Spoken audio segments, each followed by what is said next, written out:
था कि लोगों ने उसे मारना शुरू कर दिया और मारते मारते उस लड़की के कपड़े फाड़ने तक पर बात आ गई। जिस बंदे को पता भी नहीं है कि वहाँ पर चल क्या रहा है, वो भी वहाँ पर आकर उस लड़की को खींच रहा है, घसीट रहा है, उसके कपड़ों को फाड़ रहा है।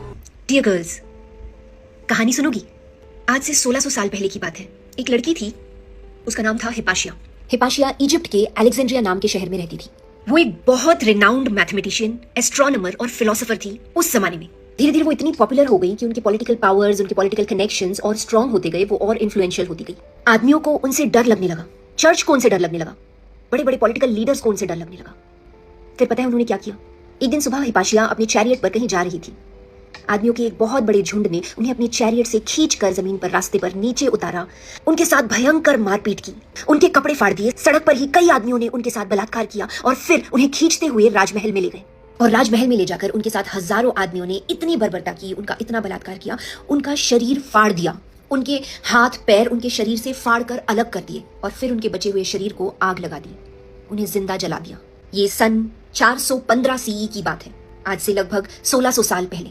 हिपाशिया की गलती ये थी कि वो पुरुषों के समाज में एक ज्ञानी, सम्मानित, इन्फ्लुएंशियल महिला बनी। कैन यू इमेजिन कि आज 1600 साल बाद भी हम वही केस डिस्कस कर रहे हैं, वही डरे हुए आदमी कि अगर औरत पढ़ लिख गई तो मेरा क्या होगा, अगर वो ज्ञान, सम्मान, पावर पा गई तो मेरा क्या होगा, अगर उसे अपने राइट्स पता चल गए तो मेरा क्या होगा। उड़ीसा में एक लड़की वुमेन की एजुकेशन, वुमेन राइट्स पर बात करने जाती है एक संस्था की तरफ से।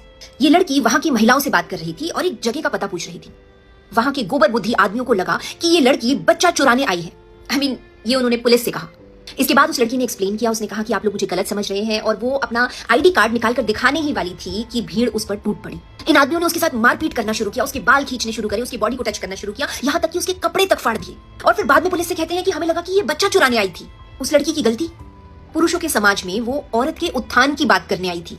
इन 1600 सालों में ऐसा लाखों बार हुआ जब आदमियों ने भीड़ का सहारा लेकर एक औरत का चीरहरण किया, उसके साथ मारपीट की, उसके शरीर को नोचा, उसका बलात्कार किया, उसका मर्डर किया, उसे जिंदा जलाया, और इन सब के बाद बड़ी आसानी से इसे नासमझी का नाम दे दिया। पर ये नासमझी नहीं, ये मौका परस्ती है। और मौका परस्ती में आदमियों की बराबरी भला कौन कर सकता है? इन्हें इज्जत चाहिए, इन्हें इज्जत दो। तुम खुद बताओ, कोई कैसे करे इज्जत तुम्हारी? और क्या मतलब है संस्कार, संस्कृति, इज्जत, आबरू, परंपराओं की कहानियों का, जब इनमें आदमियों का कोई रोल ही नहीं, कोई योगदान ही नहीं? सारी अकाउंटेबिलिटी लड़कियों को देकर बोलते हैं कि women have no accountability। शर्म आनी चाहिए। औरतों के कपड़ों पर, उनके कैरेक्टर पर दिन रात बात करने वाले आदमी सड़क पर उतरकर लड़कियों के कपड़े फाड़ रहे हैं। आदमी तो गर्व कर लेंगे इस भारत पर वो औरत, वो लड़की कैसे गर्व करे जिसके साथ ऐसा हादसा हुआ है?